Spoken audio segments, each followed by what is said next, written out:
Quais foram as provas concretas que foram consideradas na condenação do ex-presidente Lula? A gente tem testemunhas que fizeram acordo de colaboração, a gente tem testemunhas que não fizeram acordo de colaboração e depuseram, a gente tem os documentos. Que tem uma digital dele, qual é a prova? O caso lá vamos lá, o sítio de Atibaia. Você utiliza a propriedade como se fosse proprietário. Ocupa lá, inclusive, a suíte do casal. Teus bens estão lá. Se o sítio é de um amigo, poxa, é um bom amigo muito chegado teu. E aí o que você tem? As empreiteiras, Odebrecht, OAS, fazendo reformas no sítio lá de Atibaia, sem receber nenhum tostão. Eu nunca ouvi falar que a Odebrecht fazia reforma em sítio, a OAS fazia reforma em sítio. Mas esse é uma ponta do iceberg. O fato é que você tem um esquema que perdurou durante o governo do PT, em que envolveu o quê? Loteamento político da Petrobras, com diretores e gerentes encarregados de arrecadar pagamentos de grandes empreiteiras, como se fosse uma regra do jogo, e esse dinheiro ia para eles parte, que eles enriqueciam, e parte para o mundo político, seja para financiamento ilegal de campanha, ou seja para enriquecimento ilícito dos políticos. A Odebrecht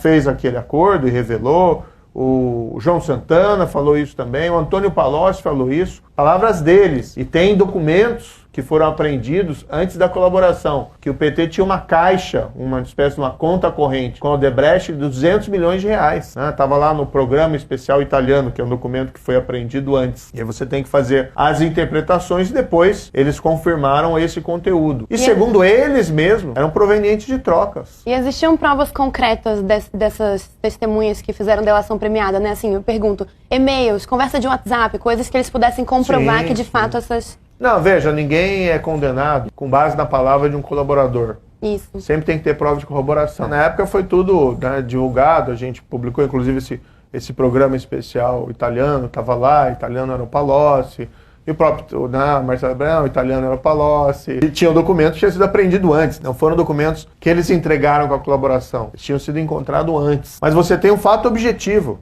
para os céticos, 6 bilhões de reais que a Petrobras retomou por conta da Lava Jato. Então esse dinheiro é o quê? Invenção? As pessoas foram lá, confessaram, pagaram porque queriam fazer uma contribuição para os cofres públicos, para a República Brasileira. Isso aconteceu em qual governo? Governo do PT. Presidência da República do Lula e depois da Dilma. Os fatos são inegáveis. Quem julgou isso, às vezes também tem esse problema. Querem colocar, não, o Moro decidiu. Não. Eu proferi a sentença de primeira instância, que foi confirmada pelo Tribunal em Porto Alegre, por mais 3 juízes, que foi confirmada na STJ por mais 5 juízes, e 3 anos depois vem essa historinha. Era para ser julgado em Brasília.